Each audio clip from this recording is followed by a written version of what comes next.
ముందుగా మన తండ్రి అయిన దేవునికి, ప్రభువైన యేసుక్రీస్తు ద్వారా వేవేల కృతజ్ఞతాస్తుతులు చెల్లిస్తూ, ఈ యొక్క ఉదయకాల సమయంలో లేఖనం ఏమి చెప్పుచున్నది అని ఆలోచించి, అనేక మందిని ఆలోచింప చేయడానికి చేరువచ్చినటువంటి మీ అందరికీ కూడా ప్రభువైన యేసుక్రీస్తు నామములో శుభాభివందనాలు తెలియజేస్తూ, సహోదరులు అప్పారావు గారి ప్రార్థనతో ఈరోజు మార్నింగ్ ప్రేయర్ కార్యక్రమమును మనం ప్రారంభించుకుందాము.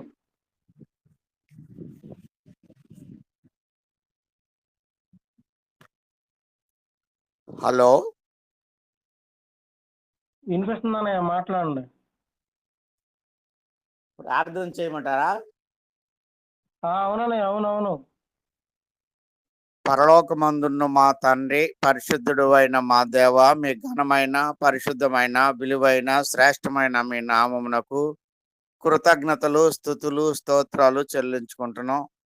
ఉదయకాలమందు లేఖనం ద్వారా నాయన, లేఖనము ఏమి చెప్పుచున్నది అనే కార్యక్రమం ప్రార్థన ద్వారా మేము ప్రారంభించుకొని పోవచ్చుండగా, ఆది నుంచి అంతం వరకు క్రమముగా మర్యాదగా మీ నామమునకు మహిమ కలిగినట్లుగా మాకు కావలసిన జ్ఞానమునిచ్చి, వివేకమునిచ్చి, సమస్తము మీ మహిమ కొరకు జరిగించి మీరే ఘనత మహిమ పొందమని యేసుక్రీస్తు ప్రభు నామమున ప్రార్థించి అడిగి వేడుకుంటున్నాం తండ్రి, ఆమేన్.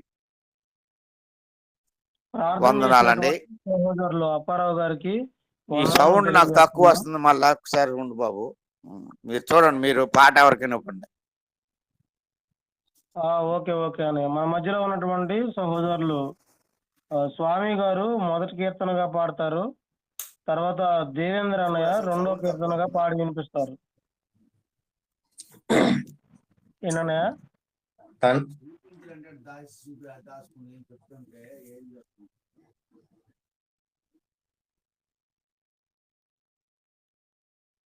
స్వామి గారు పాడండి. ఓకే. తండ్రి అయిన దేవునికి కృతజ్ఞతాస్తుతులు. కూడి వచ్చిన మీ అందరికి యేసు ప్రభు నామంలో వందనాలు. అందరికి వందనాలు. ఎండమావులే జీవనదులై, ఎడారులే పచ్చిగా బయలై, ఉల్లసించునుగా.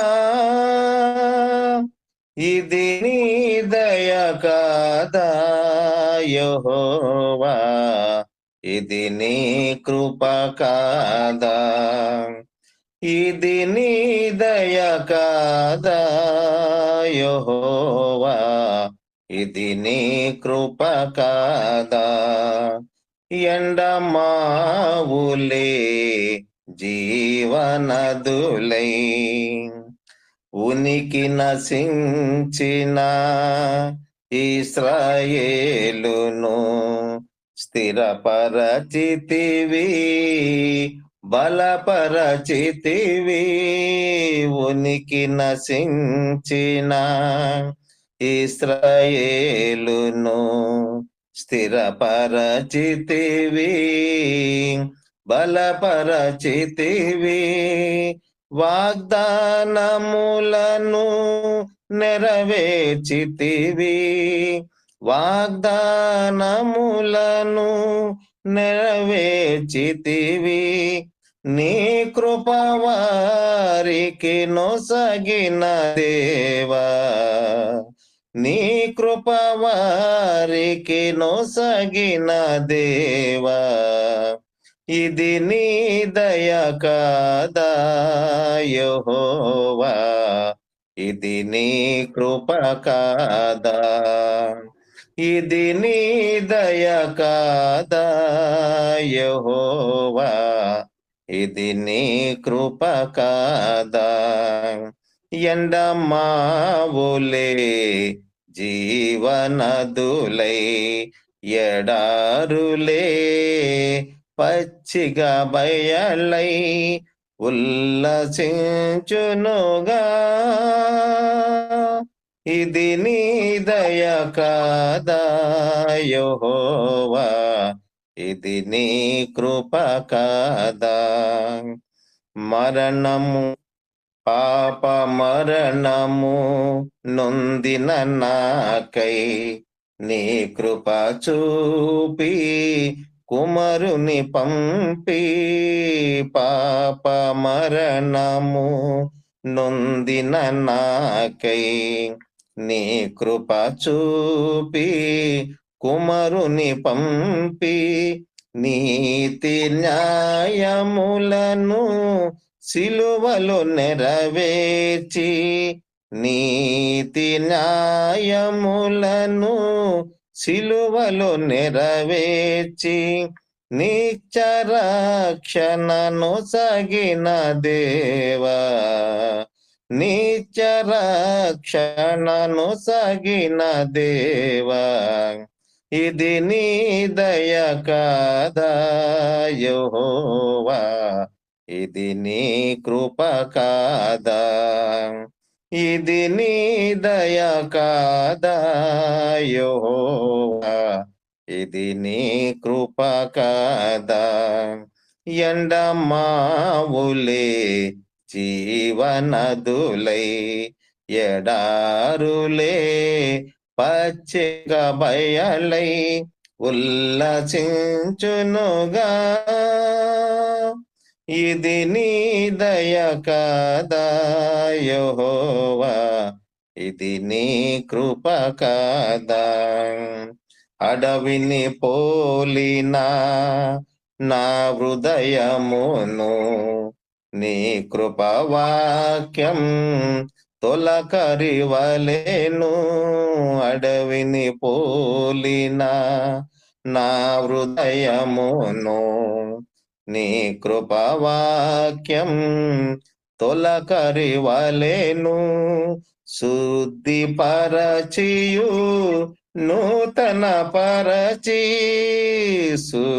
శుద్ధిపరచియు నూతన పరచి ఆత్మ ఫలమును నొసగిన దేవా ఆత్మ ఫలములు నొసగిన దేవా ఇది నీ దయ కాదా యెహోవా ఇది నీ కృప కాదా ఇది నీ దయ కాదా యెహోవా ఇది నీ కృప కాదా ఎండమావులే జీవనదులై ఎడారులే పచ్చిగా బయలై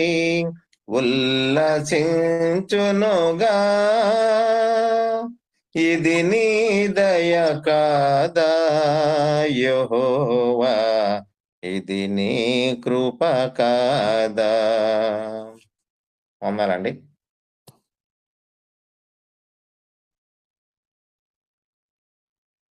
దేవేంద్ర అన్నయ్య మధ్యలో బ్లూ కలర్ లో ఉన్నటువంటి స్పీకర్ గుర్తుని ప్రెస్ చేస్తే మీకు వచ్చేస్తుంది. ఓకే. వందనాలు వందనాలు పాడండి. తండ్రి అయిన దేవుని కుమారుడిని యేసుక్రీస్తు నామములో ఈ లేఖనములో ఏమి చెప్తున్న కార్యక్రమానికి పాల్గొంటున్న మీ అందరికీ కూడా నా హృదయపూర్వక వందనాలు తెలియజేస్తున్నాను. కరుణించి కాపాడు తండ్రి క్షమాపణ నిన్నే కోరుకుంటుని ప్రభువ వేడుకుంటుని క్షమాపణ నిన్నే కోరుకుంటుని ప్రభువ వేడుకుంటుని కరుణించి కాపాడు తండ్రి.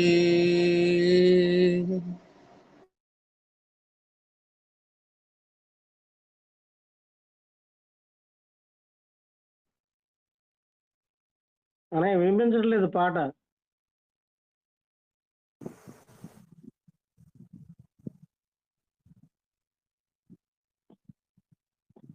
దేవేంద్ర అన్నయ్య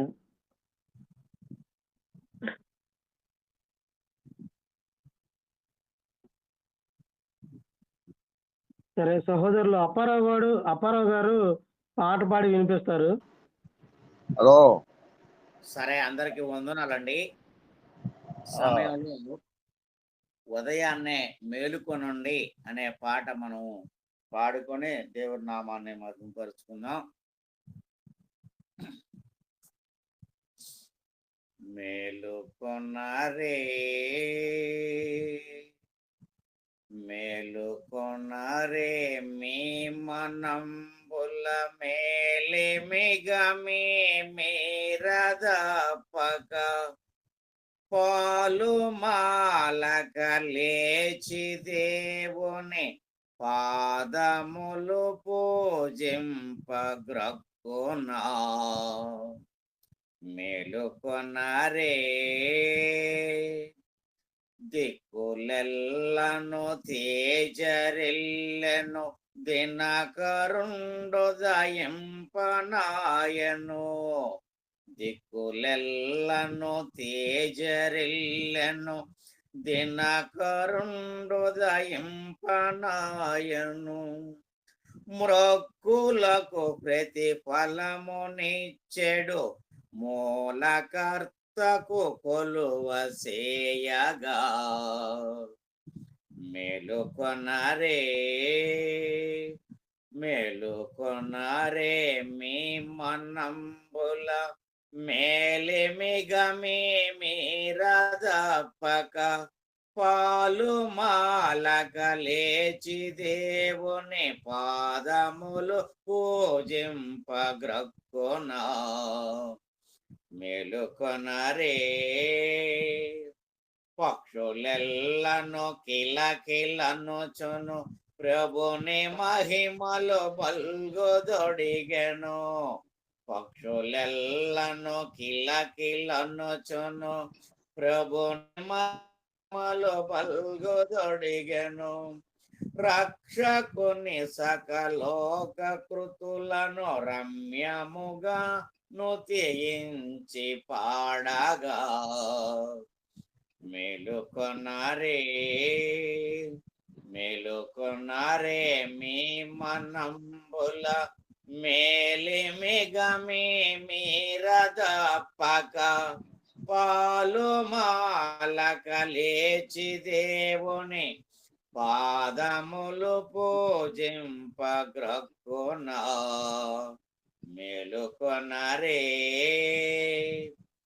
నిదురబోయిన వేళ మిమ్మిక నిమిషమైనను బాసియుండక. నిదురబోయిన వేళ మిమ్మిక నిమిషమైనను బాసియుండక. పదిలముగా రక్షించు దేవుని ప్రస్తుతింపముదంబునా. మేలుకొనరే మేటియో హృదయాభ్యములలో మీ కృతజ్ఞత భూషణంబులు. మేటియో హృదయాభ్యములలో మీ కృతజ్ఞత భూషణంబులు. నీటుగా ధరించుకొని ఇటు నిర్మలాత్ముని పూజ చేయగా. మేలుకొనరే తెల్లవారగా తెలియరే ఇది తెలివిగల మానవ సమాజము.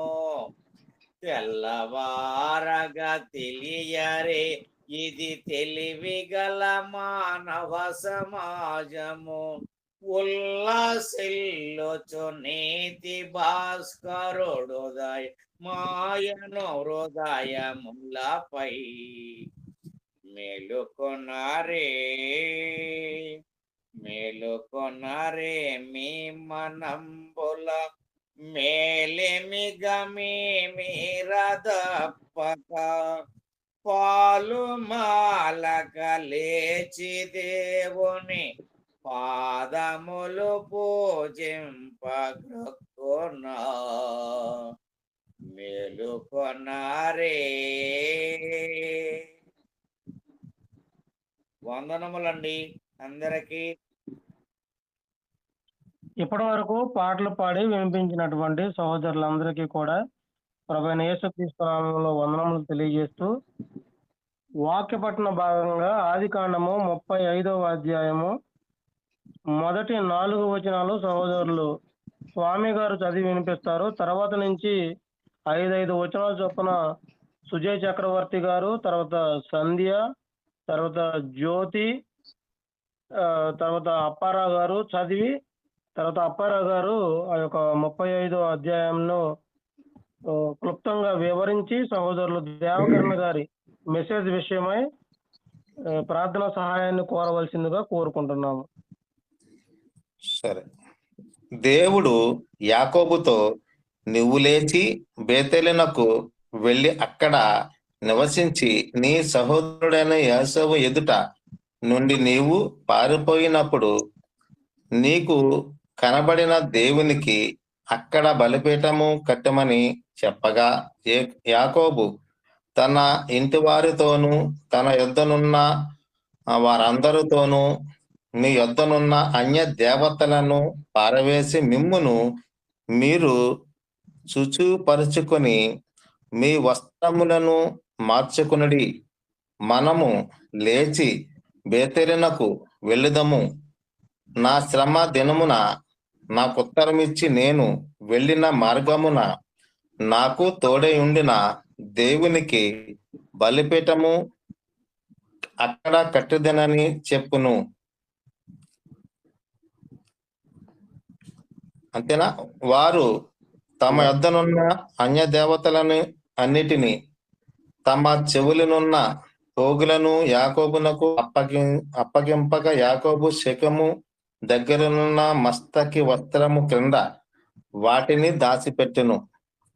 ఓకే.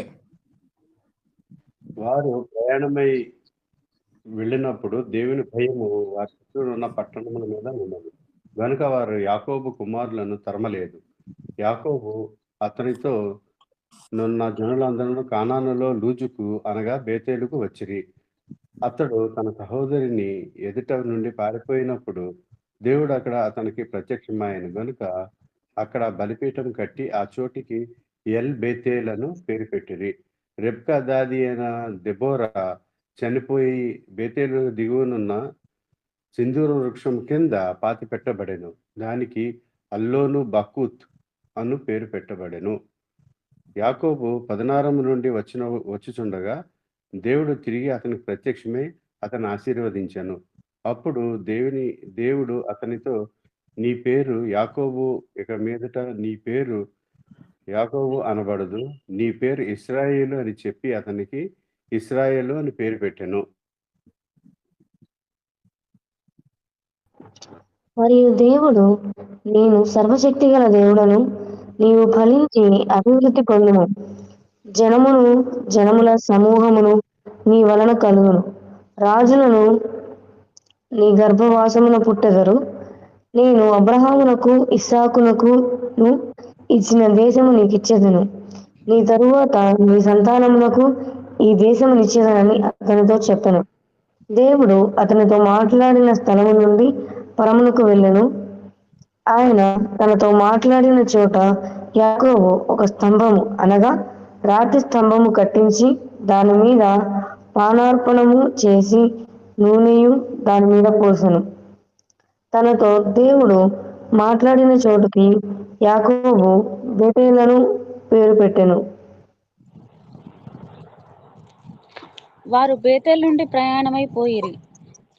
ఎఫ్రాతాకు వెళ్ళు మార్గంలో మరికొంత దూరము ఉన్నప్పుడు రాహేలు ప్రసవించుచు ప్రసవ వేదనతో ప్రయాసపడెను. ఆమె ప్రసవం వలన ప్రయాసపడుచున్నప్పుడు మంత్రసాని ఆమెతో, భయపడకుము, ఇది నీకు కుమారుడగునని చెప్పెను. ఆమె మృతి పొందెను. ప్రాణం పోవుచుండగా ఆమె అతని పేరు బెనోని అనెను. అతని తండ్రి అతనికి బెన్యామీను అని పేరు పెట్టెను. అట్లు రాహేలు మృతి పొంది బెత్లెహేమను ఎఫ్రతా మార్గమున పాతి పెట్టబడెను. యాకోబు ఆమె సమాధి మీద ఒక స్తంభము కట్టించెను. అది నేటి వరకు రాహేలు సమాధి స్తంభము. ఇశ్రాయేలు ప్రయాణమై మిగ్దల్ ఎదుర్ అవతల తన గుడారము వేసెను. ఇశ్రాయేలు ఆ దేశములో నివసించుచున్నప్పుడు రూబేను వెళ్ళి తన తండ్రి ఉపపత్ని అయిన బిల్హాంతో శయనించెను. ఆ సంగతి ఇశ్రాయేలునకు వినబడెను. యాకోబు కుమారులు 12. యాకోబు జ్యేష్ఠ కుమారుడు అగు రూబేను, సిమ్యోను, లేవి, యోదా, ఇసకారు, జెబులోను. వీరు లేయా కుమారులు. రాహేలు కుమారులు యోసేపు, బెన్యమీను.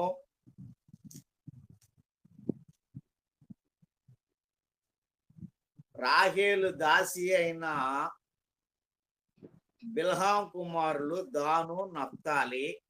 లేయా దాసి అయిన జిల్పా కుమారులు గాదు, ఆషేరు. వీరు తర్వాత బాబు ఒక వచ్చిన ఎక్కువ చదివేశాను చూడండి.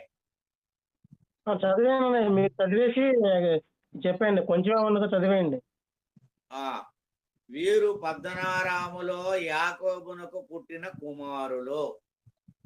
అబ్రహామును ఇస్సాకును పరదేశులయ్యుండిన మామ్రేలో కిరియాతార్బాకు తన తండ్రి అయిన ఇస్సాకు నొద్దకు యాకోబును వచ్చెను. అదే ఎబ్రోను.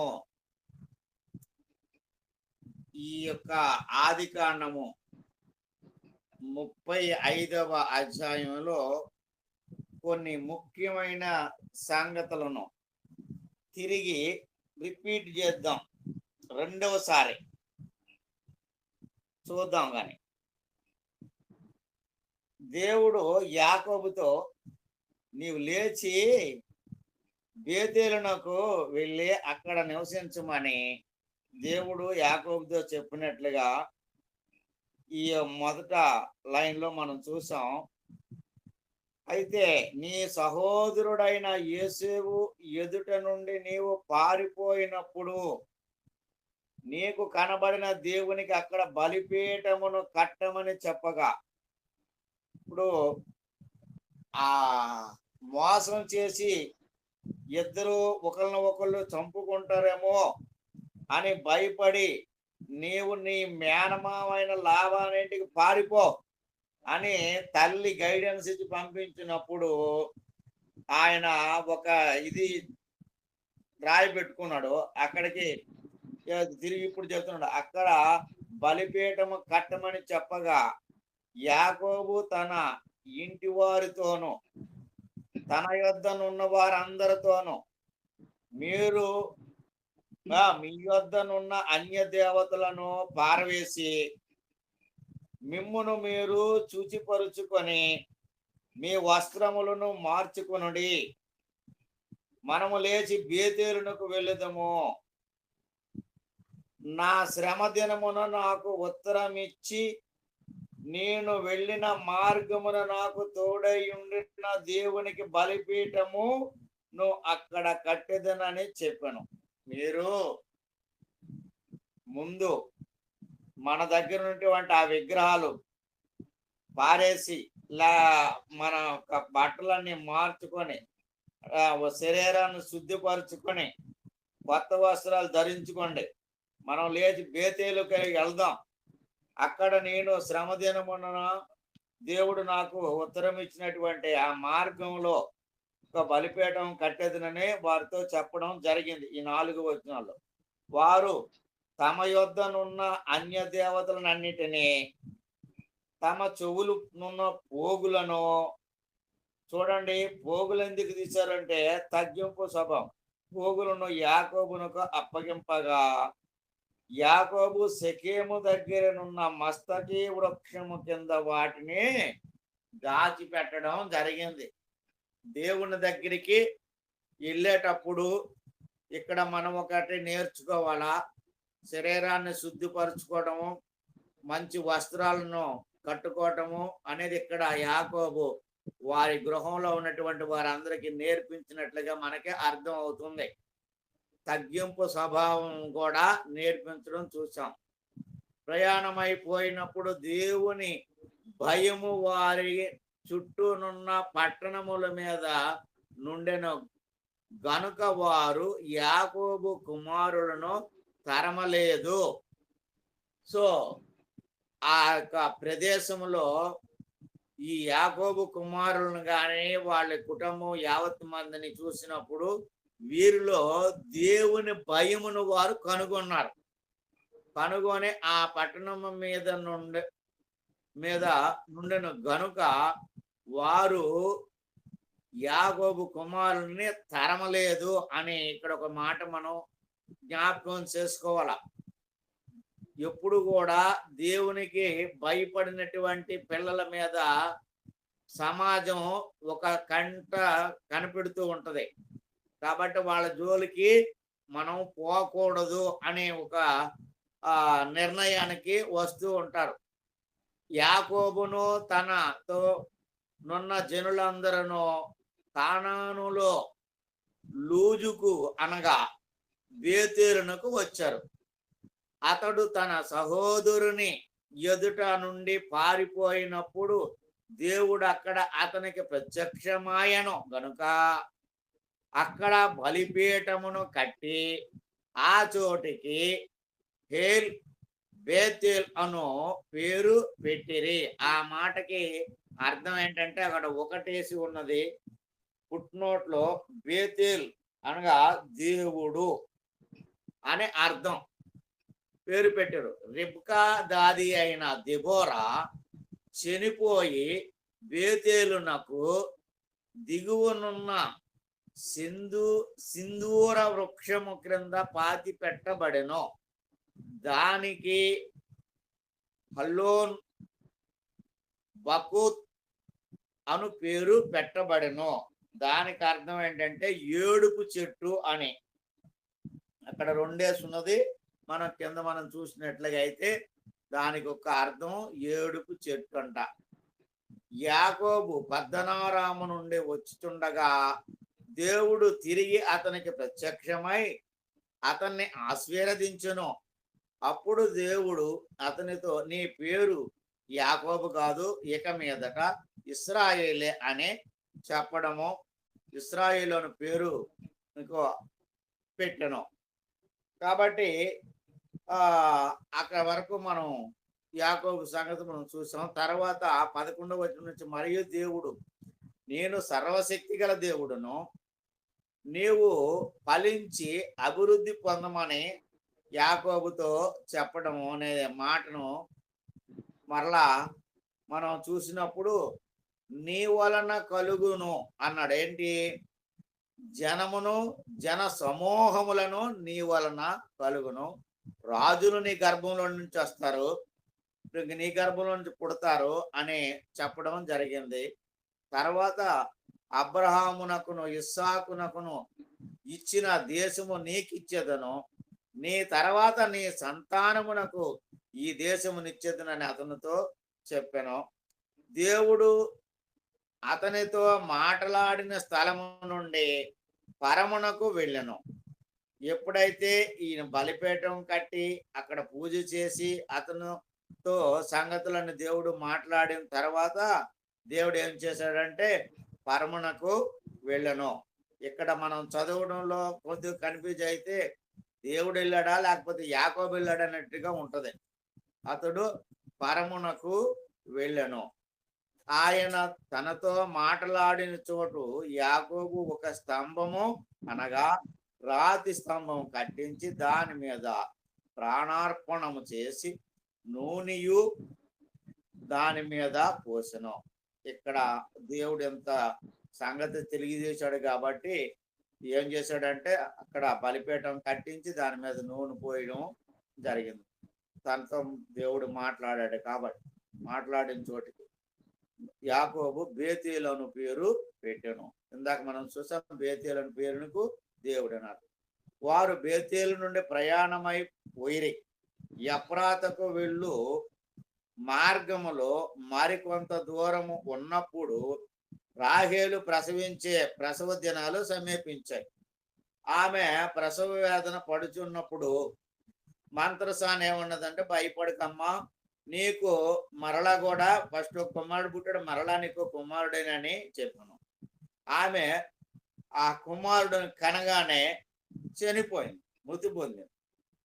ప్రాణం పోవుచుండగా ఆమె అతన్ని పేరు నా పేరు ఏం పేరు పెట్టాలో కూడా ఆమె చెప్పేసి ప్రాణం విడిచింది. బెనోని అనెను. అతని తండ్రి అతనికి బెన్యమీను అను పేరు పెట్టెను.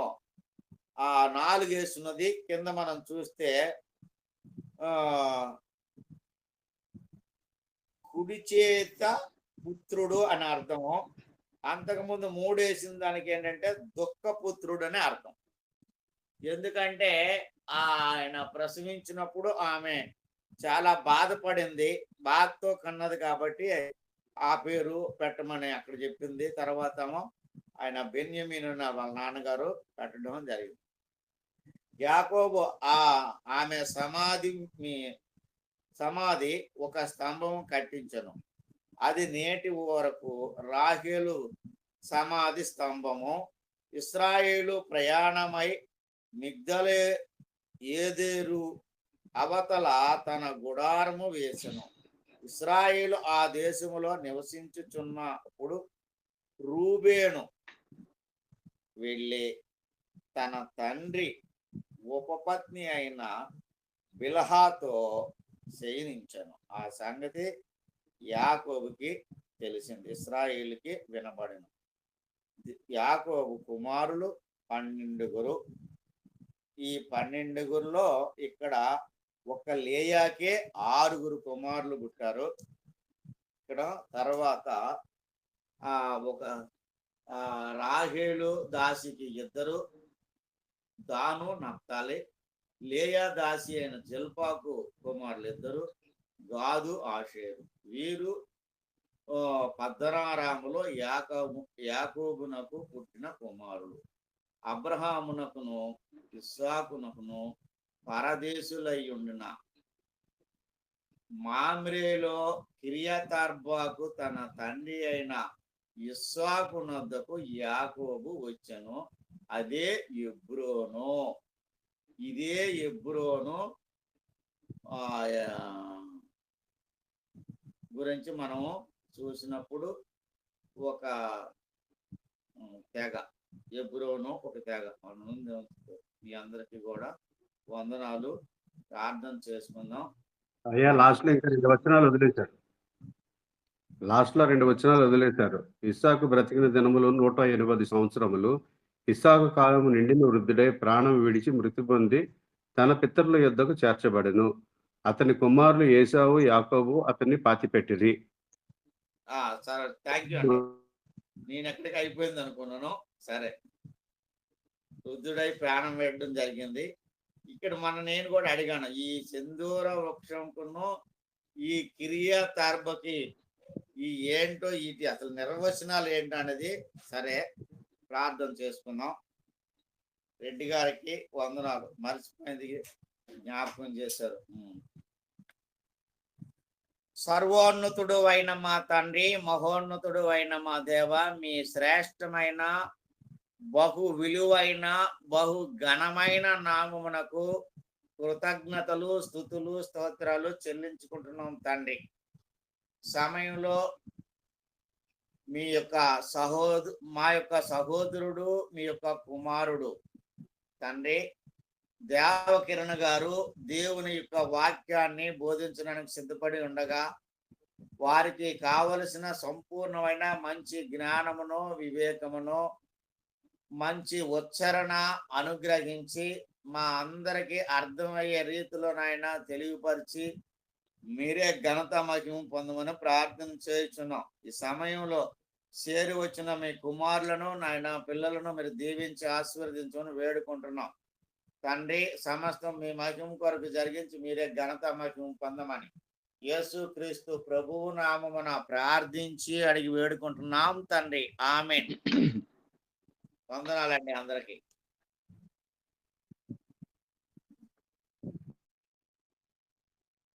ఈ ఉదయకాల సమయంలో దేవుని మహాకృపను బట్టి ఈ యొక్క కార్యక్రమంలో పాల్గొంటున్న ప్రతి ఒక్కరికి నా హృదయపూర్వక వందనములు తెలియజేయచ్చు ఉన్నాను. ప్రియమైన వాళ్ళారా, దేవుని మహాకృపను బట్టి మనమందరము క్షేమముగా ఈ వేకువ సమయంలో దేవునితో సహవాసం చేయుట దేవుడు మనకు అనుగ్రహించిన గొప్ప భాగ్యమైనది. ఈ గొప్ప భాగ్యమును బట్టి మనమందరం కృతజ్ఞతాస్తుతులు చెల్లించవలసిన వారమై ఉన్నాం. గడిచిన పాఠంలో మనము దేవుని యొక్క ప్రత్యక్షతలు అను పాఠం గురించి మనం విన్నాము. దేవుడు ఏ విధముగా తన ప్రత్యక్షతను ఆయా కాలములలో ఆయా సందర్భములలో మానవాళికి అనుగ్రహించారు అనే సత్యమును మనము నేర్చుకున్నాము. ఈరోజు దేవుని యొక్క వ్యక్తిత్వము అనగా ఆయన ఒక వ్యక్తిత్వాన్ని కలిగి ఉన్నవాడుగా దేవుని వాక్యము నుండి మనము గ్రహించగలము. దేవుడు ఒక వ్యక్తి అయి ఉన్నాడు అనగా తనంతట తనకు తానుగా గ్రహింపును, తనకు తానుగా సంకల్పమును, తనకు తానుగా నిర్ణయించుకున్న అధికారము, తనంతట తానుగా శక్తి గలవాడుగా ఉన్నాడు. ఇది మనం గ్రహించాలి. ఇక్కడ తనంతట తానుగా లేక తనకు తానుగా అనేది మనం గమనించినట్లయితే అది ఇంకొకరి ద్వారా కాకుండా స్వయంగా మనము స్వయంభవుడు అంటాము. అంటే తనంతట తానుగా ఉన్నవాడు. ఇంకొకరు ఆయన్ని కలిగించలేదు, లేక సృష్టించలేదు, లేక ఏర్పరచలేదు, లేక నియమించలేదు. ఆయన తన అన్ని కార్యాలలో తనకు తానుగా తనంతట తానుగానే ఆయన ఉన్నవాడుగా మనము ఆయన వ్యక్తిత్వమును గురించి గ్రహించగలము. మనుషులు దేవుని ఒక శక్తిగా, లేక ఒక బలముగా, లేక ఒక ప్రభావముగా ఆయన పట్ల అభిప్రాయాన్ని కలిగి ఉన్నారు. అంటే ఈ శక్తిని లేక ఈ బలముని మనం గమనించినట్లయితే గాలిని మనము చూచినప్పుడు ఆ గాలి ద్వారా మనము దానిని వినియోగించి కొన్ని పనులు చేయగలం. అలాగే ఆవిరి ద్వారా పూర్వకాలంలో రైలు ఇంజన్లు నడిపించేవారు. అంటే ఆవిరి ఎంత శక్తివంతమైనది అంటే ఎంత ఫోర్స్గా దాన్ని వినియోగించినప్పుడు అది తన పనిని అది కలిగి ఉంటుంది. అలాగే ఇంకా కొన్నిటిని మనం ఉపయోగించినప్పుడు అవి వాటిలో ఉన్న బలాన్ని, శక్తిని, ప్రభావాన్ని కనపరుస్తూ ఉంటాయి. అలాగే కొందరు దేవుణ్ణి ఒక శక్తిగా, కొందరు ఒక కేవలం శక్తి మాత్రమే, కేవలం దేవుడు అంటే ఒక బలమైన వాడు, ఒక పవర్, ఇలాగా ఆయన పట్ల మనము అభిప్రాయం కలిగి ఉన్నాం. చాలామంది ఇలాంటి అభిప్రాయం కలిగి ఉన్నారు. అందుకే కొన్నిసార్లు ప్రార్థించే సందర్భంలో దేవుని సేవకులైన వారు దేవుని యొక్క శక్తిని ఆజ్ఞాపిస్తూ ఉంటారు. స్వస్థపరచడంలో, లేక ఇంకా ఏదైనా సరే జరిగించే విషయంలో ఇప్పుడే ఈ సమయంలోనే ఇది చేయాలి అని దేవుణ్ణి ఆజ్ఞాపిస్తున్నట్లుగా వారి ప్రార్థనా విధానం మనం చూస్తూ ఉంటాం. కనుక దేవుడు ఒక శక్తి కాదు, ఆయన వ్యక్తి అయి ఉన్నాడు, వ్యక్తిత్వము కలిగిన వాడు. మనము గాలిని చూస్తే అందులో శక్తి ఉంది, కానీ దానికి వ్యక్తిత్వం లేదు. అలాగే శక్తి ఉంది, వ్యక్తిత్వం లేదు. కరెంటు ఇలాగా బలమైన సాధనాలుగా వినియోగించబడుతున్న ప్రతిదీ కూడా అది కేవలము ఆ స్థితినే కలిగి ఉంది. అంటే బలమైతే బలము, శక్తి అయితే శక్తి, లేక ఇంకా ఏదైనా అయి ఉంటే, కానీ వ్యక్తిత్వం లేదు. ఇది మనం చాలా జాగ్రత్తగా గమనించగలం. కనుక దేవుడు ఆయన వ్యక్తిత్వం కలిగిన వాడుగా ఉన్నాడు. ఆయన సర్వశక్తిమంతుడు, మహాబల సంపన్నుడు, ప్రభావ ఘనతలు కలిగిన వాడు. ఇవన్నీ ఆయన శక్తిని, ఆయన సామర్థ్యాన్ని ఇవన్నీ తెలియచేస్తున్నాయి. కానీ దేవుని మనము ఒక శక్తిగా మాత్రమే చూసినట్లయితే మనం పొరపాటు పడేవారుగా ఉంటాం. చాలా మంది వారి ప్రార్థనలో దేవునికి ఒక ఇష్టం కానీ, ఒక ఆలోచన కానీ, ఒక ఉద్దేశం కానీ ఏమీ లేదు.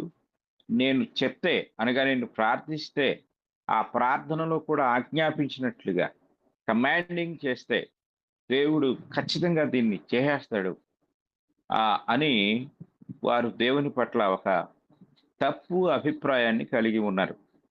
కానీ దేవునికి వ్యక్తిత్వం ఉంది.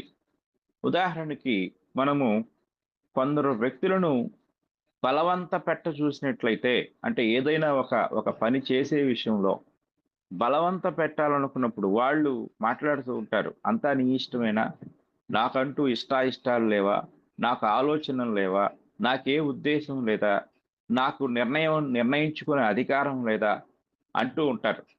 అంటే ఏంటిది? దీన్నే పర్సనాలిటీ అంటారు. అంటే వ్యక్తిత్వం. మనిషి తనకు తానుగా కొన్ని విధానాలు కలిగి ఉన్నాడు. అదంతటినీ టోటల్గా వ్యక్తిత్వము అంటారు. అలాగే దేవునికి కూడా వ్యక్తిత్వం ఉంది. ఆయన వ్యక్తి అయి ఉన్నాడు, వ్యక్తిత్వము కలిగిన వాడుగా ఉన్నాడు. మనము జాగ్రత్తగా గమనించినట్లయితే దేవుని వ్యక్తిత్వమును మనము కొన్ని విషయాల ద్వారా ఈరోజు తెలుసుకుందాం. దేవుడు వ్యక్తిగా ఉన్నాడు, శక్తి మాత్రమే కాదు, ఆయనకంటూ కొన్ని వ్యక్తిత్వ స్వభావ లక్షణాలు ఉన్నాయి. దీన్ని మనం గ్రహించాలి. ఒకటి, ఆయన పేర్లను మనం చూసినట్లయితే ఆ పేరు ద్వారా ఆయన యొక్క వ్యక్తిత్వాన్ని మనము చూడగలం.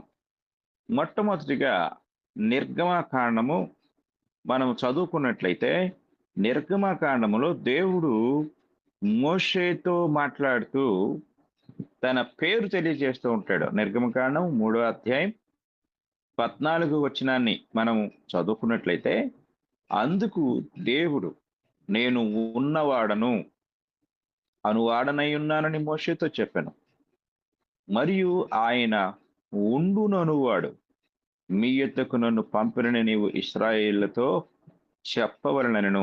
మనము అనేక సందర్భాల్లో ఈ వచనాన్ని జ్ఞాపకం చేసుకుంటూ ఉన్నాం. ఇది దేవుని యొక్క స్థితిని తెలియజేస్తూ ఉంది. ఆయన వ్యక్తిత్వం, ఆయన ఉండువాడు, నిరంతరము ఉన్నవాడు. ఆయన పేరులోనే తన వ్యక్తిత్వాన్ని తెలియజేస్తూ ఉన్నాడు. ఇది మనం జాగ్రత్తగా గ్రహించాలి. ఆ తర్వాత రెండవ విషయాన్ని మనము ఆలోచించినట్లయితే, వ్యత్యాసమును తెలియచేయటం ద్వారా ఆయన తన వ్యక్తిత్వాన్ని మనకు తెలియజేస్తున్నాడు. ఏమిటి వ్యత్యాసం అనేది మనం గమనిస్తే, అద్వితీయుడైన దేవునికి అన్యజనుల దేవతలకి మధ్య ఉన్న వ్యత్యాసాన్ని ఆయన తెలియచేయటం ద్వారా తనకంటూ ఒక స్వయం వ్యక్తిత్వాన్ని ఆయన కలిగి ఉన్నవాడుగా దేవుని వాక్యము నుండి మనము గ్రహించవలసిన వారమై ఉన్నాము. దేవుని గురించి మనం నేర్చుకుంటూ ఉన్నప్పుడు అనేక సంగతులు ఆశ్చర్యకరంగా మనము ఆయన్ని పరిశోధించడం ద్వారా తెలుసుకొనగలం. మొదటి తెస్సలోనిక పత్రిక మనం చదువుకున్నట్లయితే, అందులో అంటే ఆ పత్రికలో 1వ అధ్యాయము 9వ వచనంలో పౌలు గారు తెస్సలోనికయలో ఉన్న సంఘంతో మాట్లాడుతూ, మీ యొద్ద మాకెట్టి ప్రవేశము కలిగెనో అక్కడి జనులు మమ్మును గూర్చి తెలియజెప్పుచున్నారు. మరియు మీరు విగ్రహములను విడిచిపెట్టి జీవము గలవాడును సత్యవంతుడునగు దేవునికి దాసులగుటకును దేవుడు మృతుల్లో నుండి లేపిన యేసు అనగా రాహు ఉగ్రత నుండి మనలను తప్పించుచున్న ఆయన కుమారుడైన యేసు పరలోకము నుండి వచ్చునని ఎదురు చూచుటకును మీరేలాగు దేవుని వైపునకు తిరిగితిరో ఆ సంగతి వారే తెలియజేయుచున్నారు. ఈ ఈ యొక్క దెసలోనికయుల యొక్క ఆ పట్టణములో ఉన్న విశ్వాసుల యొక్క విశ్వాసం ఎంత గొప్పదో చెప్తూ ఆయన ఈ 9వ వచనంలో దేవుని గురించి మాట్లాడుతూ అంటాడు, మీరు విగ్రహములను విడిచిపెట్టి. వ్యత్యాసం, ఒకటి విగ్రహము, రెండవది జీవము గలవాడును సత్యవంతుడునగు దేవుడు. వ్యత్యాసం ఇక్కడ ఎవరు తెలుసుకున్నారు? దెస్సలోనికయులు తెలుసుకున్నారు. సువార్త వారి హృదయములలో ప్రవేశించినప్పుడు వారు దేవుడు అంటే ఏంటో, విగ్రహము అంటే ఏంటో, రెండిటికి మధ్య ఉన్న వ్యత్యాసాన్ని వారు తెలుసుకున్నారు. విగ్రహము అలాగే ఒకవైపు జీవము గలవాడు సత్యవంతుడునగు దేవుడు. కనుక దేవుని గురించి 2 పదాలు పరిశుద్ధాత్ముడు పౌలు నోట పలికించాడు. ఏమిటి అంటే, ఒకటి విగ్రహము, దానికి వ్యతిరేకమైనది జీవము గలవాడు, అనగా విగ్రహంలో జీవము లేదు. అలాగే సత్యవంతుడు అనగా విగ్రహము అబద్ధము, అనగా దైవత్వమును కలిగి ఉన్నది అని చెప్పుట అది అబద్ధము. కనుక వ్యత్యాసాన్ని తెలియచేస్తున్నాడు. అన్ని జనులుగా ఉండి విగ్రహాన్ని ఆరాధించిన ఒకప్పటి దెస్సలోనికయలో ఉన్న వారు ఇప్పుడు నిజ స్థితిలోనికి వచ్చారు. అంటే వాస్తవాన్ని తెలుసుకున్నారు. వాస్తవాన్ని తెలుసుకున్న ద్వారా వ్యత్యాసము విగ్రహమునకు అలాగే జీవము గలవాడును సత్యవంతుడునైన దేవునికి ఉన్న వ్యత్యాసమును వారు గ్రహించి ఉన్నారు. కనుక ఆ వ్యత్యాసమును తెలియచేయటం ద్వారా దేవుడు తన వ్యక్తిత్వాన్ని ఆయన మానవాళికి ప్రదర్శిస్తూ ఉన్నాడు, తెలియజేస్తూ ఉన్నాడు. అలాగే మనము ఇర్మియా గ్రంథం అంటే పాత నిబంధనలోకి వెళ్ళినట్లయితే, ఇర్మియా గ్రంథంలో ఇర్మియా ప్రవక్త ద్వారా ఇర్మియా గ్రంథం 10వ అధ్యాయము 14వ వచనాన్ని మనం చదువుకున్నట్లయితే, అక్కడ ఇర్మియా ఇలా రాస్తూ ఉంటాడు, తెలివిలేని ప్రతి మనుష్యుడు పశుప్రాయుడు, పోతపోయి ప్రతివాడును తాను చేసిన విగ్రహమును బట్టి అవమానము నొందుచున్నాడు. అతడు పోతపోసినది మాయారూపము, అందులో ప్రాణమేమియూ లేదు. అవి ఆశను చెడగొట్టు మాయా కార్యములు, విమర్శ కాలంలో అవి నశించిపోవును. ఇప్పటి వరకు విగ్రహమును గురించి మాట్లాడాడు. ఇప్పుడు 16వ వచనంకి వస్తే, యాకోబునకు స్వాస్థ్యముగు వాడు వాటి వంటి వాడు కాడు, ఆయన సమస్తమును నిర్మించువాడు.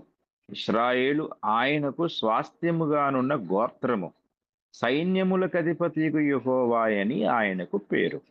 ఎంత అద్భుతంగా వ్యత్యాసాన్ని దేవుడు తెలియచేస్తున్నాడో మనం గ్రహించాలి. కనుక శక్తికి లేక మరొక దానికి వ్యత్యాసము అనేది లేదు, మనం గ్రహించవలసిన వారమై ఉన్నాం. గాలి ఒక శక్తి, కరెంటు ఒక శక్తి.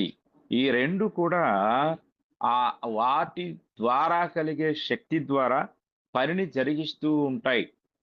మనము ఒక ఎగ్జాస్ట్ ఫ్యాన్ లేక ఒక బలమైన ఫ్యాన్ చూసినట్లయితే, ఆ ఫ్యాన్ స్పీడ్గా అంటే వేగముగా తిరిగినప్పుడు ఒక బలమైన గాలి బయటికి వస్తుంది. అది ఎంత బలముగా ఆ ఫ్యాన్ తిరిగితే అంత ఉధృతముగా లేక ఫోర్స్గా గాలి బయటికి వస్తుంది. అది ఎదుట ఉన్న వారిని లేక ఎదుట ఉన్న వస్తువులను కూడా కదిలించేంత శక్తివంతమైన ఉంటుంది. అలాగే అంత శక్తిని గాలి ద్వారా బయటికి పంపించుటకు అక్కడ ఆ ఫ్యాన్ తిరగటానికి కూడా ఇంకొక శక్తి అవసరమైంది. అది ఎలక్ట్రికల్ పవర్, అంటే ఆ కరెంటు ద్వారా ఆ బయటికి, అంటే ఆ ఫ్యాన్ ని కదిలించే శక్తి. ఈ రెండు శక్తులే, గాలి ఒక శక్తి, అలాగే కరెంటు ఒక శక్తి. కానీ వాటి రెండిటికి వ్యత్యాసం అనేది లేదు. వాటి చేసే పని మాత్రం ఒకటిగానే కనపడుతూ ఉంటుంది. కానీ దేవునికి అలాగే విగ్రహములకు వ్యత్యాసం ఉంది. ఈ వ్యత్యాసాన్ని దేవుడు తెలియచేయటం ద్వారా తను ఎలాంటి వాడై ఉన్నాడో, విగ్రహములు ఎలాంటివై ఉన్నవో వ్యత్యాసమును ఆయన తెలియజేయుచున్నాడు. అపోస్తలుల కార్యముల గ్రంథము 14వ అధ్యాయము మనం చదువుకున్నట్లయితే 17వ వచనంలో పౌలు గారు మరొక సంగతిని తెలియజేస్తూ ఉన్నారు. అయ్యలారా, మీరెందుకు ఇలాగు చేయుచున్నారు? మేము కూడా మీ స్వభావము వంటి స్వభావము గల నరులమే. మీరు ఈ వ్యర్థమైన వాటిని విడిచిపెట్టి ఆకాశమును, భూమిని, సముద్రమును, వాటిలో ఉండు సమస్తమును సృజించిన జీవము గల దేవుని వైపు తిరగవలనని మీకు సువార్త ప్రకటించుచున్నాము. పౌలు గారు ఈ యొక్క అధ్యాయంలో ఆయన మరి అంత్యొకయ సంఘము ద్వారా సువార్తకు పంపబడిన ఆయనతో పాటు సహకారిగా ఉన్న లేక సహచరుడుగా ఉన్న బర్నబా, వారిద్దరూ కూడా లుస్త్ర అనే ఒక పట్టణానికి వెళ్ళారు. లుస్త్రలో బలహీన పాదములు కలిగిన ఒక వ్యక్తి కుంటివాడుగా ఉన్నాడు. ఆ వ్యక్తిని పౌలు పరామర్శించి స్వస్థత పొందుటకు ఆ వ్యక్తిలో విశ్వాసం ఉందని ఎరిగి అతని పాదములు మోపి సరిగా నిలువమని చెప్పినప్పుడు అతడు గంతులు వేసి నడవసాగాడు. అదంతా చూసిన వారు, దేవతలు మారు రూపంలో మన మధ్యకు వచ్చి ఉన్నారు కనుక వారిని మనం సంతృప్తి పరచాలి అని చెప్పి పౌలుకు హెర్మే అని, బర్నబాకు ద్యుపతి అని పేర్లు పెట్టి వారికి బలి అర్పించడానికి ఒకరేమో ఎద్దులను, మరొకరేమో పూలదండలను తీసుకొని వచ్చుటకు వెళ్ళారు. అక్కడ ద్రుపతి అనే దేవతకు పూజారిగా ఉన్న వ్యక్తి కూడా ఈ కార్యక్రమం అంతటికి కూడా అధ్యక్షుడిగా ఉన్నట్లుగా మనం చూడగలం. అలాంటి సందర్భంలో పౌలు గారు ఇలాగ తెలియజేస్తూ ఉన్నాడు, మీరు ఈ వ్యర్థమైన వాటిని విడిచిపెట్టండి. విడిచిపెట్టి ఆకాశమును, భూమిని, సముద్రమును, వాటిలో ఉండు సమస్తమును సృజించిన జీవము గల దేవుని వైపు. మీరు చూడండి, దేవుని గురించి తెలియచేసిన ప్రతి సందర్భంలో, అంటే విగ్రహము దేవుని గురించి చెప్పినప్పుడు మొదటిగా చదువుకున్న తెస్సలోనిక పత్రికలో ఆయన జీవము గలవాడు, సత్యవంతుడు అని చెప్పాడు. అలాగే ఇర్మియాలో కూడా ఆయన జీవము గలవాడు అని ఇర్మియా ద్వారా దేవుడు బయలుపరుచుకున్నాడు. అలాగే ఇప్పుడు చదువుతున్న ఈ యొక్క వచ్చిన భాగాన్ని అపోస్తుల కార్యాలు కూడా మనం చూస్తే విగ్రహాన్ని వ్యర్థమైనది అంటున్నాడు, దేవుని గురించి చెప్తూ ఆయన జీవము గలవాడు అని చెప్తూ ఉన్నాడు. కనుక ఆయన వ్యత్యాసాన్ని తెలియచేయటం ద్వారా తన వ్యక్తిత్వమును మానవాళికి బయలుపరుస్తూ ఉన్నాడు. ఇక మూడవ విషయాన్ని నేను మీకు తెలియజేస్తాను. ఆయన తన గుణలక్షణముల ద్వారా తాను ఎలాంటి వాడై ఉన్నాడో, అంటే ఎలాంటి వ్యక్తిత్వం కలిగిన వాడై ఉన్నాడో అది మనకు తెలియచేస్తూ ఉన్నాడు. గుణలక్షణములు అంటే కొన్ని గుణలక్షణాలు దేవునిలో ఉన్నాయి.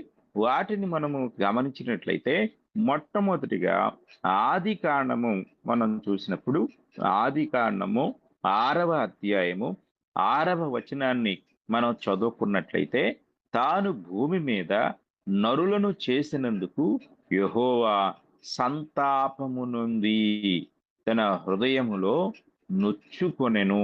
చూడండి, ఇక్కడ విగ్రహము సంతాపపడదు, కానీ దేవుడు సంతాపపడతాడు. కనుక ఆయనలో ఒక వ్యక్తిత్వం ఉంది. And it repented the lord that he had made man on the earth అంటాడు. అంటే భూమి మీద నరులను తయారు చేసినందుకు ఆయన బాధపడుతూ ఉన్నాడు. And it grieved him at his heart. హృదయంలో ఆయన నొచ్చుకున్నాడు, దుఃఖపడ్డాడు, బాధపడ్డాడు. ఎవరు చేయగలరు ఇది? శక్తి చేయలేదు, కానీ వ్యక్తి మాత్రమే చేయగలడు. మానవుడు కూడా వ్యక్తి అయి ఉన్నాడు, వ్యక్తిత్వం కలిగిన వాడై. అలాగే దేవుడు కూడా ఒక వ్యక్తి. చాలా మంది దేవునికి వ్యక్తిత్వం లేదు, ఆయన శక్తి మాత్రమే, అంటే ఒక తనలో ఉన్న ఆ గొప్ప శక్తి ద్వారా కొన్ని కార్యాలను మాత్రమే ఆయన చేస్తాడు అని అనుకుంటూ ఉన్నారు. కానీ అది వాస్తవం కాదు. వ్యక్తిత్వం లేని శక్తి కాదు, ఆయన వ్యక్తి అయి ఉన్నాడు. మనకంటూ ఒక వ్యక్తిత్వం ఎలాగుందో దేవుడు కూడా వ్యక్తిగా ఉన్నాడు. ఇది మనం అర్థం చేసుకోవాలి, గ్రహించవలసిన వారమై ఉన్నాము. దేవుడు దుఃఖపడ్డాడు ఇక్కడ, ఇది మనము గ్రహించవలసిన వారమై ఉన్నాం. అలాగే ఇక్కడ ఇంకొక మాట కూడా మనకు తెలియచేస్తూ ఉంది. దేవుడు పశ్చాత్తాపపడతాడు. కనుక ఆయన వ్యక్తిత్వంలో ఉన్న రెండవ లక్షణాన్ని మనం గ్రహించినట్లయితే, దేవుడు పశ్చాత్తాపపడును అంటే ఆయన నరులను చేసినందుకు పశ్చాత్తాపపడ్డాడు. అంటే ఇంగ్లీష్లో రిపెంట్ అనే మాట ఉపయోగించబడింది. ఆయన తన నిర్ణయమును ఆయన కొన్నిసార్లు మార్చుకున్నాడు. ఇక్కడ ఆయన నిర్ణయమును మనం గ్రహించినట్లయితే ఒకసారి యోనా గ్రంథాన్ని మనం చదువుకుందాం. యోనా గ్రంథంలో దేవుడు ఆయన తన యొక్క నిర్ణయాలను మార్చుకునేవాడుగా పశ్చాత్తాపడ్డాడు. ఇక్కడ ఎందుకు మనుషులు నేను తయారు చేశాను అని ఆయన పశ్చాత్తాపడినట్లుగా, బాధపడినట్లుగా మనం చూడగలం. యోనా గ్రంథము 1వ అధ్యాయము 1 నుండి 2 వచనాలు మనం చదువుకున్నట్లయితే అక్కడ ఈ మాట మనకి కనపడుతుంది. యెహోవా వాక్కు అమిత్తై కుమారుడైన యోనాకు ప్రత్యక్షమై ఈలాగు సెలవిచ్చెను. నీనివే పట్టణస్థుల దోషము నా దృష్టికి ఘోరమాయను గనుక నీవు లేచి నీనివే మహాపట్నమునకు పోయి దానికి దుర్గతి కలుగునని ప్రకటింపుము. దేవుడు ఒక నిర్ణయానికి వచ్చాడు. నీనివే పట్టణాన్ని నాశనము చేయాలి అనే నిర్ణయము ఆయన తీసుకున్నాడు. దానికి దుర్గతి కలుగుతుంది అంటే అది నాశనమైపోతుంది, దాన్ని నేను నాశనం చేయబోతున్నాను అని ప్రకటించమని యోనాకు చెప్పాడు. అయితే 1వ అధ్యాయంలో యోనా దేవుని మాట వినలేదు. 2వ అధ్యాయంలో యోనా ఆ యొక్క చేప కడుపులో ఉండి దేవునికి ప్రార్థించినప్పుడు దేవుడు మరలా యోనాను బ్రతికించాడు. ఇక 3వ అధ్యాయానికి వచ్చినట్లయితే ఈ 3వ అధ్యాయంలో దేవుడు యోనాతో మాట్లాడుతూ ఉంటాడు. 10వ వచనం చదువుకుందాం. ఈ నీనేవే వారు తమ చెడు నడతలను మానుకొనగా వారు చేయుచున్న క్రియలను దేవుడు చూచి పశ్చాత్తాప్తుడై అంటే మార్పు చెందినవాడై, అంటే నిర్ణయాన్ని మార్చుకున్నవాడై ఆయన వారు చేయుచున్న క్రియలను దేవుడు చూచి పశ్చాత్తాప్తుడై వారికి చేయుదనని తాను మాట ఇచ్చిన కీడు చేయక మానెను. ఇది మనం జాగ్రత్తగా గమనించగలము. కనుక మనము ఈ విషయాన్ని ఆలోచించినట్లయితే దేవునికంటూ ఒక వ్యక్తిత్వం ఉంది. ఆ వ్యక్తిత్వంలో ఆయన దుఃఖపడేవాడుగా ఉన్నాడు, పశ్చాత్తాపపడేవాడుగా ఉన్నాడు. కనుక ఇది వ్యక్తి మాత్రమే చేయగలడు, శక్తి చేయలేదు. ఆయన వ్యక్తిత్వం కలిగిన వాడై ఉన్నాడు. కనుక ఆయన వ్యక్తిత్వంలో మరొక విషయాన్ని మనం చూసినట్లయితే ఆయన తనకున్న గుణలక్షణాల్లో మనం ఒకటి, ఆయన దుఃఖపడ్డాడు, ఆయన పశ్చాత్తాపడ్డాడు, అలాగే ఆయన ప్రేమించేవాడుగా కూడా ఉన్నాడు. కనుక మనము గ్రహించవలసిన వారమై ఉన్నాం. ఈ యొక్క గుణలక్షణాలు ఏం తెలియజేస్తున్నాయి మనకి? మనుషులు దేవునికి విరోధులైనప్పుడు, మనుషులు పాపం చేసినప్పుడు దేవుడు దుఃఖపడతాడు. కనుక మనము ఆయన్ను దుఃఖపరిచే వారంగా ఉండకూడదు. మనము తప్పిపోయినట్లయితే, దేవుని చిత్తమునకు వేరుగా జీవించినట్లయితే, మరలా తిరిగి లోకములోనికి పాపములోనికి పడిపోయినట్లయితే మన తండ్రి ఎంతో దుఃఖపడతాడు. ఇక్కడ దేవుడు దుఃఖపడిన సందర్భం మనం చూస్తే, నరులు దేవునికి విరోధముగా, అంటే వారు చెడిపోయినప్పుడు, పాడైపోయినప్పుడు దేవుడు దుఃఖపడ్డాడు. మనం కూడా మన పిల్లలు చెడిపోతే, పాడైపోతే, శాపగ్రస్తులైతే మనం కూడా దుఃఖపడతాం. ఇదే వ్యక్తిత్వానికి ఉన్న తేడా. మనం గ్రహించవలసిన వారమైనాం. కొన్నిసార్లు మనుషులను మనం చూసినప్పుడు కొందరు ఇలా మాట్లాడుతూ ఉంటారు, నీవు మనిషివా లేక రాయివా అంటారు. అంటే అర్థం ఏంటి? నీకంటూ ఒక వ్యక్తిత్వం లేదా? నీకు దుఃఖం రాదా? నీకు బాధ రాదా? నీకు కోపం రాదా? ఏం చేసినా అలా చూస్తూనే ఉంటావా? రాయివా అని ఎందుకంటారు అంటే, ఒక రాయిలో ఇవేమీ ఉండవు. ఆ రాయి నిశ్చలంగా తన కళ్ళ ముందు ఏది జరుగుతూ ఉన్నా చూస్తూనే ఉంటుంది. కనుక ఇలాంటి స్వభావం అనగా వ్యక్తిత్వం లేని వారిని రాయితో పోల్చి మాట్లాడుతూ ఉంటారు. కానీ మన దేవుడు ఆయన రాయి కాదు, ఆయన వ్యక్తిత్వం కలిగిన వాడై ఉన్నాడు. తన బిడ్డలు తనకు విరోధులైనప్పుడు, వేరైపోయినప్పుడు ఆయన దుఃఖపడతాడు. అలాగే కొన్ని సందర్భాల్లో ఆయన తన నిర్ణయాలు మార్చుకున్నాడు. ఇది మనం జాగ్రత్తగా గ్రహించవలసిన వారమై ఉన్నాం. తర్వాత దేవునికున్న మరొక వ్యక్తిత్వాన్ని మనం జాగ్రత్తగా ఆలోచించినట్లయితే, ఆయన ప్రేమించేవాడుగా ఉన్నాడు. ఒక రాయి ప్రేమించలేదు, అంటే ఒక శిల అది ప్రేమించలేదు, కానీ దేవుడు ప్రేమించేవాడుగా ఉన్నాడు. దేవుని యొక్క ప్రేమను గురించి బైబిల్లో ఎన్నో విషయాలు, ఎన్నో వచనాలు మనం చూడగలం. ఆయన ప్రేమను ఇక్కడ మనం చూస్తే, ఈ యోహాను సువార్త 3వ అధ్యాయం 16వ వచనంలో, దేవుడు లోకమును ఎంతో ప్రేమించెను, కాగా ఆయన తన అద్వితీయ కుమారునిగా పుట్టిన వాని యందు విశ్వాసముంచు ప్రతి వాడును నశింపక నిత్య జీవము పొందునట్లు ఆయనను అనుగ్రహించెను. కనుక ప్రేమ, దేవుని ప్రేమ ఎంత గొప్పదో ఇక్కడ మనం గ్రహించగలం. అంటే ఆయన తను ప్రేమించడం ద్వారా ఆయన తన బిడ్డల కొరకు ఏమి చేయగలడో, ఏమి చేయవలసిన వాడై ఉన్నాడో దానిని అంతటినీ ఆయన చేసినట్లుగా ఈ వచనంలో మనము గ్రహించగలం. కనుక మనము ఆలోచించినట్లయితే ఆయన ప్రేమించువాడు. అందుకే ఈ యోనా గ్రంథంలో కూడా నినివే పట్టణస్థులు, నినివే అనగా అషూరు రాజధాని, అషూరియులు అనేక సార్లు దేవుని ప్రజలుగా, దేవుని స్వాస్థ్యముగా, దేవుని చేత ఏర్పరచబడిన వారుగా చెప్పుకున్న లేక చెప్పబడిన ఇశ్రాయేలు ప్రజలను అనేక సార్లు వారు దాడి చేసి గాయపరిచారు. యెరూషలేమును వారు నాశనం చేశారు. అయినా సరే ఈ యోహాను సువార్త 3వ అధ్యాయం 16వ వచనంలో దేవుడు లోకమును అనే మాట ఉపయోగించాడు. సార్వత్రికమైన పదప్రయోగం. మనము కొందరినే ఉద్దేశించినట్లయితే, లోకంలో కొందరినే ఉద్దేశించినట్లయితే అది కొందరికే వర్తిస్తుంది. కానీ దేవుడు విశ్వవ్యాప్తమై ఉన్న సార్వత్రికమైన మానవ జాతిని అంతటిని ఉద్దేశించి లోకమును ఎంతో ప్రేమించెను అని ఆయన తెలియజేశాడు.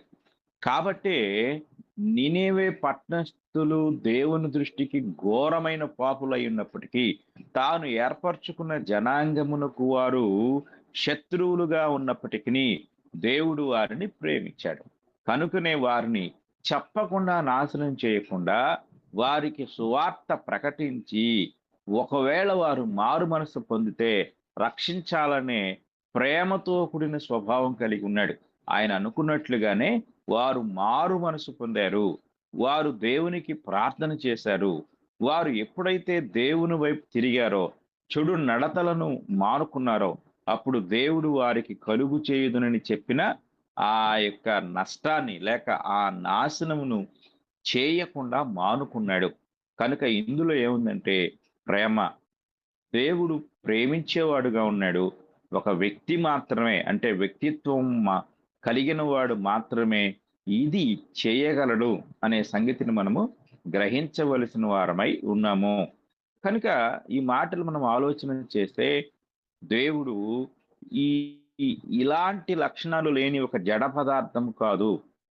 దేవుడు అనగా ఆయన వ్యక్తిత్వం కలిగిన వాడుగా ఉన్నాడు.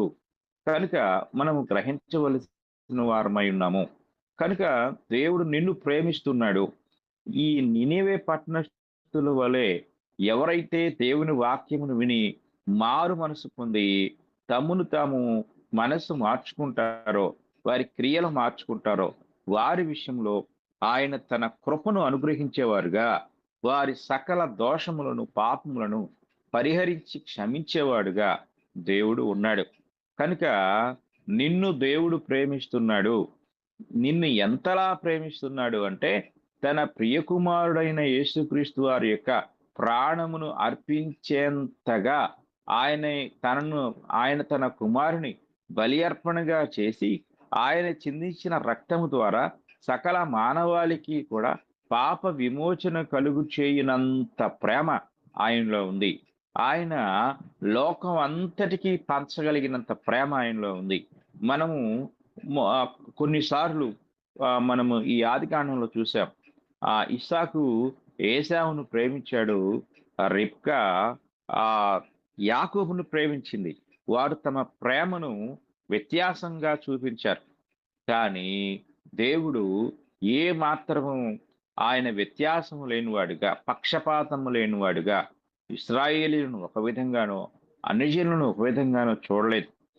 ఎవరైతే ధర్మశాస్త్రం కిందకు వచ్చారో, ఎవరైతే దేవుని ఆజ్ఞకు లోపడ్డారో, ఆయా కాలాల్లో వారు ఏ జాతికి చెందిన వారైనా వారిని ఆయన తన బిడ్డలుగా ఆయన ప్రేమించాడు, అంగీకరించాడు. ఆయన తన సమాజంలోనికి వారిని చేర్చుకున్నాడు. ఇది మనం గ్రహించవలసిన వారమై ఉన్నాం. కనుక దేవుని ప్రేమ వ్యత్యాసము లేనిది, పక్షపాతము లేనిది, సర్వ మానవాళిని కూడా ఆయన సమానముగా ప్రేమించగలిగిన వాడుగా ఉన్నాడు. కనుక యేసుక్రీస్తు క్రైస్తవులకు మాత్రమే దేవుడు, ఆయన క్రైస్తవులను మాత్రమే ప్రేమిస్తాడు అనే అభిప్రాయం చాలా మందికి ఉంది. కానీ ఆయన అందరి కొరకు ప్రాణం పెట్టాడు. ఆయన అందరినీ ప్రేమించేవాడై ఉన్నాడు. ఈ సందర్భంలో ప్రభువును నీవు నీ సొంత రక్షకునిగా అంగీకరిస్తే ఆయన నీకు కూడా ఈ రక్షణ అనుగ్రహిస్తాడు అనే సత్యాన్ని ఈ మాటలు వింటున్న ప్రతి ఒక్కరూ గ్రహించాలని నేను ప్రేమపూర్వకంగా తెలియజేస్తూ ఉన్నాను. అలాగే దేవుడు అసహించుకునేవాడుగా కూడా ఉన్నాడు. అంటే మనుషులు దేవుని పవిత్రత నుండి, పరిశుద్ధత నుండి తప్పిపోయినప్పుడు ఆయన అసహించుకుంటాడు. ఉదాహరణకి పాత నిబంధన గ్రంథంలో సామెతల గ్రంథాన్ని మనం చదువుకున్నట్లయితే, సామెతల గ్రంథము 6వ అధ్యాయము 16వ వచనంలో ఈ మాట మనకు కనపడుతుంది. యెహోవాకు అసహ్యములైనవి 6 కలవు, 7ను ఆయనకు హేయములు. అవేవనగా అహంకార దృష్టి ఆయనకు అసహ్యమైంది. కళ్ళలాడు నాలుకయు, అంటే అబద్ధాలు చెప్పే నాలుక ఆయనకు అసహ్యమైంది.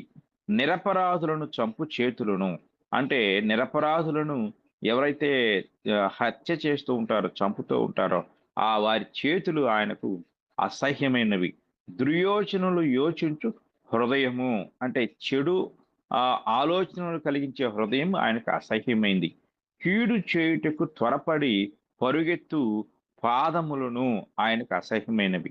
లేని వాటిని పలుకు అబద్ధ సాక్షియు, అన్నదమ్ములలో జగడములు పుట్టించువాడును.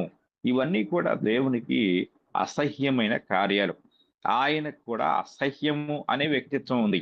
మనం కొన్నిసార్లు నిన్ను చూస్తే నాకు అసహ్యం వేస్తుంది, నీ ప్రవర్తన మీద నాకు అసహ్యం వేస్తుంది, నీ మాటలంటే నాకు అసహ్యం వేస్తుంది అంటూ ఉంటాం కదా. అలాగే దేవునికి కూడా ఇలాంటి వ్యక్తిత్వం ఉంది. ఆయన కూడా ఆయన స్వభావానికి విరుద్ధముగా జరిగించే ప్రతి కార్యములో కూడా ఆయన అసహ్యించుకుంటాడు. ఆయన మానవుని యొక్క చెడిపోయిన స్వభావాన్ని మాత్రమే అసహ్యించుకుంటాడు. కానీ మానవునికి కాదు. ఇది మనం గ్రహించాలి. కనుక ఈరోజు ఈ మాటలు వింటున్న ప్రతి ఒక్కరూ ఎరుగవలసిన సంగతి ఏమిటంటే, దేవుడు నిన్ను అసహించుకోవటం లేదు. ఆయన అష్షూరీయులను అసహించుకోలేదు. కానీ అష్షూరీయుల యొక్క పాపమును మాత్రమే అసహించుకున్నాడు. ఈరోజు ఒకవేళ నీవు దేవునికి విరుద్ధమైన ఎటువంటి చెడు స్థితిలో ఉన్నా, అందరూ నిన్ను అసహించుకుంటూ ఉన్నా, వెలివేస్తూ ఉన్నా, దేవుడు నిన్ను అసహించుకొనటంలా నీలో ఉన్న ఆ యొక్క చెడు స్వభావాన్నే, కానీ ఆయన నీ చెడును అసహించుకుంటూనే సేమ్ టైం నిన్ను ప్రేమిస్తున్నాడు. నిన్ను ప్రేమిస్తూ ఆయనకు అసహ్యమైన దానిని నీవు విడిచిపెట్టుట ద్వారా నిన్ను మరి ఎక్కువగా ఆయన ప్రేమించేవాడుగా, ఆయన తన కృపను అనుగ్రహించేవాడుగా ఉన్నాడు. కనుక దేవునికి ఈ వ్యక్తిత్వం ఉంది. ఒక వ్యక్తిత్వం కలిగిన వ్యక్తి మాత్రమే ఇలాగ చేయగలడు. కనుక దయచేసి ఎవరో కూడా దేవుడు వ్యక్తిత్వం లేని శక్తి మాత్రమే కలిగిన వాడుగా ఉన్నట్టు అర్థం చేసుకోవద్దు.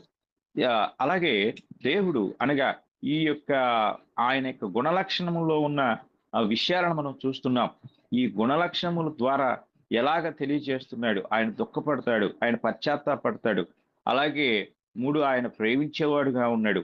4 ఆయన అసహించుకునేవాడుగా ఉన్నాడు. అలాగే చివరిగా అనగా 5వదిగా దేవుడు వినేవాడుగా ఉన్నాడు. చూడండి, కీర్తనల గ్రంథము 94వ కీర్తన మనం చదువుకున్నట్లయితే 94వ కీర్తనలో దేవుడు తన యొక్క వ్యక్తిత్వమును గూర్చి ఇలాగ తెలియజేస్తూ ఉంటాడు. ఆయన వినును, ఆయన వినేవాడుగా ఉన్నాడు. ఆయన ఎలా వింటాడు అనే సంగతి మనం ఆలోచిస్తే ఈ కీర్తనలో 94వ కీర్తనలో 9వ వచనం ఇలాగా మనతో మాట్లాడుతుంది. చెవులను కలుగు చేసిన వాడు వినకుండునా, కంటిని నిర్మించిన వాడు కానకుండునా అని ప్రశ్న వేస్తాడు. 2 ప్రశ్నలు ఉన్నాయి ఇక్కడ. చెవులను కలుగు చేసిన వాడు వినకుండునా, వింటాడా లేదా? కంటిని నిర్మించిన వాడు కానకుండునా, ఆయన చూస్తాడా లేదా? ఒకసారి ఆలోచించు అంటున్నాడు. కనుక ఆయన వింటాడు, ఆయన చూస్తున్నాడు. మనము నిన్నటి భాగంలో దేవుని ప్రత్యక్షతలను గురించి చెప్పుకుంటున్నప్పుడు హాగరుకు ప్రత్యక్షమై హాగరుతో మాట్లాడినప్పుడు అక్కడ హాగరు తనతో మాట్లాడిన దేవునికి పేరు పెడుతుంది, చూచుచున్న దేవుడు. కనుక ఆయన చూసేవాడుగా ఉన్నాడు, ఆయన వినేవాడుగా ఉన్నాడు. కనుక దేవునికి ఈ వ్యక్తిత్వ స్వభావ లక్షణములు ఉన్నవి. కనుక మనము దేవుని గురించి నేర్చుకుంటూ ఉండగా ఆ దేవుడు ఎలాంటి వాడై ఉన్నాడో, ఆయన ఎలాంటి శక్తిమంతుడై ఉన్నాడు మాత్రమే కాదు, కానీ ఆయన ఒక క్యారెక్టర్ కలిగిన వాడుగా ఉన్నాడు, అనగా వ్యక్తిత్వం కలిగిన వాడుగా ఉన్నాడు అనే సంగతిని మనము జాగ్రత్తగా గ్రహించవలసిన వారమై ఉన్నాం. కనుక దేవుని యొక్క వ్యక్తిత్వాన్ని గూర్చి మనము నేర్చుకుంటూ ఉండగా ఆయన కేవలము ఆ బలమైన కార్యములను జరిగించు ఒక వ్యక్తిత్వము లేని శక్తి మాత్రమే కాదు, కానీ ఆయన శక్తివంతుడుగా ఉన్నాడు. సేమ్ టైం ఆయనకంటూ ఒక వ్యక్తిత్వం ఉంది. ఇది మనం జాగ్రత్తగా గ్రహించాలని, ఆ వ్యక్తిత్వం కలిగిన దేవుడు తన వ్యక్తిత్వం ద్వారా మానవాళి పట్ల సమస్త కార్యములను నిర్వహించువాడుగా ఉన్నాడు. అంతేగాని ఆయన ఎలాంటి వ్యక్తిత్వం లేనివాడుగా లేడు అనే సంగతిని ఈ ఉదయకాల సమయంలో వాక్యం వింటున్న ప్రతి ఒక్కరూ కూడా గ్రహించి దేవునిని గూర్చిన సంపూర్ణ జ్ఞాన వివేకములు విధేయత కలిగి ఉండాలని, ఆయన ప్రణాళికను ఎరిగి ఆయన ఎద్దుకు వచ్చి ఆయన అనుగ్రహించు ప్రతి ఆశీర్వాదములు పొందవలనని నేను కోరుకుంటూ ఈ మాటలు ముగిస్తూ ఉన్నాను. ఇంతవరకు ఈ మాటలు వింటున్న మీ అందరికీ నా హృదయపూర్వక వందనములు తెలియచేస్తూ ఉన్నాను. ఇప్పటి వరకు చక్కగా దేవుని యొక్క వాక్యం ద్వారా దేవుని యొక్క వ్యక్తిత్వమును తెలియజేసినటువంటి సహోదరులు దేవకరణ గారికి వందనములు తెలియజేస్తూ ప్రార్థన చేయాలని కోరుతున్నాము. పరిశుద్ధుడు అయిన తండ్రి, అనేకుల హృదయాలోచనలలో